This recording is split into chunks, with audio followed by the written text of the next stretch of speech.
ঢাকা বিশ্ববিদ্যালয়ের আকাশ জুড়ে দেখা গেল এক আলোকিত বিপ্লব। ড্রোনের আলোয় আঁকা হলো ইতিহাস, সাহস আর সংগ্রামের প্রতিচ্ছবি। 14 জুলাই সোমবার মধ্যরাতে ঢাকা বিশ্ববিদ্যালয়ের কেন্দ্রীয় শহীদ মিনার প্রাঙ্গণে অনুষ্ঠিত হল বাংলাদেশের ইতিহাসে অন্যতম ব্যতিক্রমী এক ড্রোন শো। উদ্দেশ্য জুলাই উইমেন্স ডে উপলক্ষে সাহসী নারীদের অবদানকে স্মরণ ও সম্মান জানানো। শতাধিক ড্রোন দিয়ে তৈরি করা হয় আলোকচিত্র, যেখানে ফুটে ওঠে নারী শক্তির নানা প্রতীক, সংগ্রামের স্মৃতি আর বার্তা।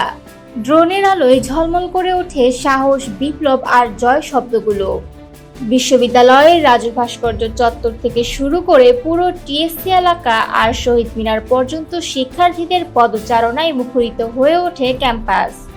দর্শনার্থীদের চোখে ছিল বিস্ময়, হৃদয়ে ছিল গর্ব। অনেকে বলেন এমন আয়োজন আগে কখনো দেখেননি।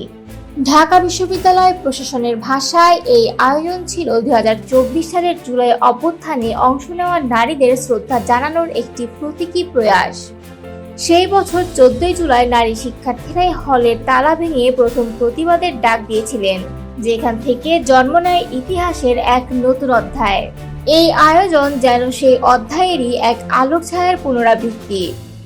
এটি ছিল শুধু একটি ড্রোন শো নয়, এটি ছিল স্মৃতি, সংগ্রাম আর শক্তির মেলবন্ধন। এটি ছিল বাংলাদেশের নারীদের সাহসী ভূমিকার প্রতি এক অভিনব শ্রদ্ধার্ঘ্য।